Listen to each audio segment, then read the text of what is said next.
पालकाची भाजी, डाळ भाजीमध्ये टोमॅटो का घालतात? आज मी तुम्हाला एक छोटं पण खूप महत्त्वाचं किचन सिक्रेट सांगणार आहे. आपण जवळ-जवळ प्रत्येक वेळेस पालकाची भाजी, पालक डाळ किंवा हिरव्या पालेभाज्यांमध्ये हा टोमॅटो घालतो. पण तुम्हाला खरंच माहिती आहे का, टोमॅटो फक्त चवीसाठी नाही, आरोग्यासाठी घातला जातो. पहिला आणि सगळ्यात मोठा फायदा आहे की पालकामध्ये भरपूर आयर्न असतं, पण ते आयर्न शरीरात शोषलं जात नाही जर व्हिटॅमिन सीची डिफिशियन्सी असेल. आणि टोमॅटो म्हणजे हा व्हिटॅमिन सीचा पॉवर हाऊस आहे. म्हणजे काय? टोमॅटो घातला तर शरीरातील आयरन चांगल्या पद्धतीने ॲब्झॉर्ब होतं. आणि आयरन शरीरासाठी इतकं महत्त्वाचं का आहे माहिती आहे? आयरनमुळे रक्तात हिमोग्लोबिन तयार होतो. हिमोग्लोबिन शरीराच्या प्रत्येक पेशींपर्यंत ऑक्सिजन पोहोचवतं, म्हणजे एनर्जी, ताकद आणि एकाग्रता टिकून राहते. आता आयरन कमी झालं तर काय होतं? सततचा थकवा येणं, चक्कर येणं, दम लागणं, केस गळणं हे सगळे त्रास सुरू होतात.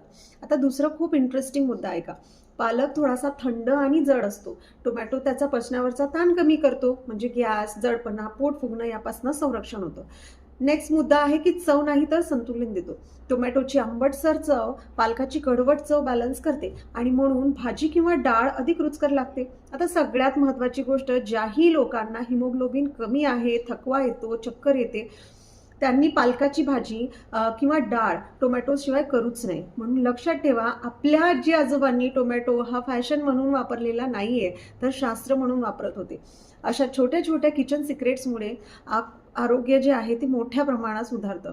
असं उपयुक्त हेल्थ टिप आवडला असेल तर शेअर नक्की करा, लाईक करा आणि अशाच हेल्थ टिप्ससाठी मला कनेक्ट व्हा.